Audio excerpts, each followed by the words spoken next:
بسم اللہ الرحمن الرحیم۔ جتنا مضبوط اللہ پر ایمان اتنا زیادہ دل کا اطمینان۔ فکر کی بات یہ نہیں کہ آپ نے پورا دن کم کھایا یا کم کمایا یا آپ کے پاس وسائل نہیں ہیں۔ فکر کی بات تو یہ ہے کہ آپ پر سورج طلوع ہو کر غروب ہو جائے اور آپ اللہ کے سامنے سجدہ ریز نہ ہو سکو۔ فکر تو یہ ہے کہ آپ پر دن تمام ہو جائے اور آپ قرآن کو کھول کر پڑھ نہ سکو۔ فکر کی بات تو یہ ہے کہ آپ پر صبح سے شام ہو جائے اور آپ کی زبان استغفار سے محروم رہے۔ یقین مانو جنہیں یہ فکر لگتی ہے وہ دنیا کے فکر سے آزاد ہو جایا کرتے ہیں۔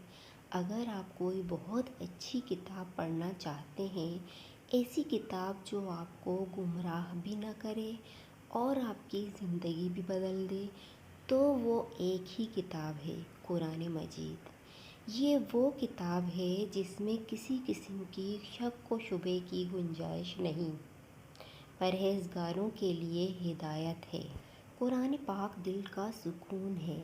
قرآن ان لوگوں کے لیے علاج ہے جن کے دل زندگی نے توڑ دیے ہیں۔ جو لوگ اس کلام کو تھام لیتے ہیں وہ پھر کبھی بھٹک نہیں سکتے، ان کی زندگی پرسکون ہو جاتی ہے۔ قرآن اللہ کی مضبوط رسی ہے۔ حضور صلی اللہ علیہ وسلم کا ارشاد ہے، کتاب اللہ اللہ تعالیٰ کی رسی ہے جو آسمان سے زمین تک لٹکی ہوئی ہے۔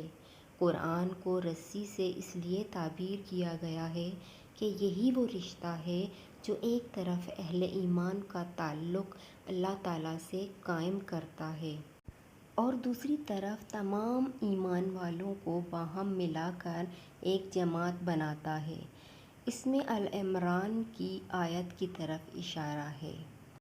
اس لیے آپ اداس ہیں یا خوش، قرآن کھولیں، پڑھیں، سمجھیں، تھوڑا سا غور کریں اور اپنی ذات سے ملائیں اور دیکھیں آپ کو جلد آپ کا جواب مل جائے گا انشاءاللہ تعالی۔